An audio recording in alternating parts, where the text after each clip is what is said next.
വയനാട് മൂലങ്കാവ് സ്കൂളിൽ റാഗിങ്ങിനിടെ 10ാം ക്ലാസ് വിദ്യാർത്ഥിക്ക് മർദ്ദനം ഏറ്റ സംഭവത്തിൽ സുൽത്താൻ ബത്തേരി പോലീസ് കേസെടുത്തു. 6 വിദ്യാർത്ഥികളെ പ്രതിചേർത്ത് കഴിഞ്ഞു. കഴിഞ്ഞ വെള്ളിയാഴ്ചയാണ് 10ാം ക്ലാസ് വിദ്യാർത്ഥി ശബരിനാഥനെ സഹപാഠികൾ മർദ്ദിച്ച് അവശനാക്കിയത്. വയനാട്ടിൽ നിന്ന് സുർജിത്ത് അയ്യപ്പത്ത് ചേരുന്നു. ഗുഡ് മോർണിംഗ് സുർജിത്ത്, പറയൂ. ആ ആശുപത്രിയിൽ കിടക്കുന്ന ശബരിനാഥൻ്റെ അവസ്ഥ ഇപ്പോൾ എങ്ങനെയുണ്ട്? Good morning SKN.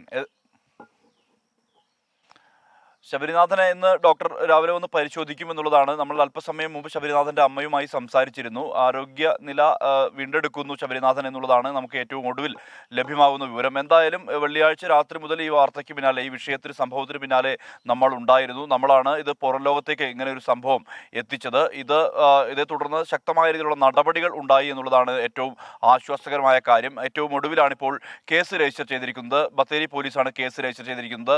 ഇതിൽ 6 വിദ്യാർത്ഥികളെയാണ് പ്രതി ചേർത്തിരിക്കുന്നത്. ഇതിൽ അസഭ്യം പറയൽ, ഒപ്പം തന്നെ തടഞ്ഞുവെക്കൽ, മർദ്ദനം, ഒപ്പം തന്നെ ആയുധം ഉപയോഗിച്ച് പരിക്കേൽപ്പിക്കൽ തുടങ്ങിയ വകുപ്പുകൾ പ്രകാരമാണ് ഇപ്പോൾ നിലവിൽ കേസ് രജിസ്റ്റർ ചെയ്തിരിക്കുന്നത്. മാത്രമല്ല, ഇന്നലെ PTA അടിയന്തര യോഗം ചേർന്നു. 2 കുട്ടികളെ സസ്പെൻഡ് ചെയ്തു. കൂടുതൽ കുട്ടികൾ ഈ കുറ്റകൃത്യത്തിൽ ഉൾപ്പെട്ടിട്ടുണ്ടോ എന്നറിയാൻ അതിൻ്റെ ഭാഗമായി ഒരു അന്വേഷണ സമിതിയെ നിയോഗിച്ചിട്ടുണ്ട്. വിദ്യാഭ്യാസ മന്ത്രി നേരിട്ട് ഈ വിഷയത്തിൽ ഇടപെട്ടു.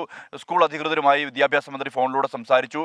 അതോടൊപ്പം തന്നെ കുട്ടിയുടെ രക്ഷിതാക്കളെ വിളിക്കാനും അദ്ദേഹം തയ്യാറായി എന്നുള്ളതാണ് ഏറ്റവും പ്രധാനപ്പെട്ട കാര്യം. മാത്രമല്ല, കുട്ടിയുടെ ആരോഗ്യ വിവരങ്ങൾ അന്വേഷിച്ചു. വിദ്യാഭ്യാസ ഉപഡയറക്ടർക്ക് ഇതുമായി ബന്ധപ്പെട്ട അന്വേഷണം നടത്താനുള്ള നിർദ്ദേശം കൂടി അഡീഷണൽ ഡയറക്ടർക്ക് നൽകി കഴിഞ്ഞു എന്നുള്ള വിവരം കൂടി വിദ്യാഭ്യാസ മന്ത്രി പങ്കുവയ്ക്കുകയുണ്ടായി. സ്കൂളിൽ ഇതുമായി ബന്ധപ്പെട്ട ഒരു അന്വേഷണ സമിതിയെ നിയോഗിച്ചിട്ടുണ്ട്. പ്രിൻസിപ്പലും HM ഉൾപ്പെടെ PTA ഭാരവാഹികളും ഉൾപ്പെടെയുള്ളവർ ഉൾപ്പെട്ട 7 അംഗ സമിതിയെയാണ് നിയോഗിച്ചത്. ഒരാഴ്ചക്കകം തന്നെ ഇതുമായി ബന്ധപ്പെട്ട റിപ്പോർട്ട് സമർപ്പിക്കാനുള്ള ശ്രമമാണ് ഈ സമിതിക്ക് നൽകിയ നിർദ്ദേശം. എന്തായാലും ശക്തമായ രീതിയിലുള്ള നടപടി ഉണ്ടാകുന്നു ഈ ശബരിനാഥനെ മർദ്ദിച്ചുമായി ബന്ധപ്പെട്ട് എന്നുള്ളതാണ്. കഴിഞ്ഞ വെള്ളിയാഴ്ച രാത്രി 10:30 മുതൽ ഈ വിഷയത്തിന് സംഭവത്തിന് പിന്നാലെ നമ്മളുണ്ട്. എന്തായാലും അതിൽ ഒരു കൃത്യമായ രീതിയിലുള്ള ഇടപെടൽ പോലീസിന്റെ ഭാഗത്തു നിന്നും വന്നിരിക്കുന്നു. SKN. Okay, thank you Surjit Ayyappath.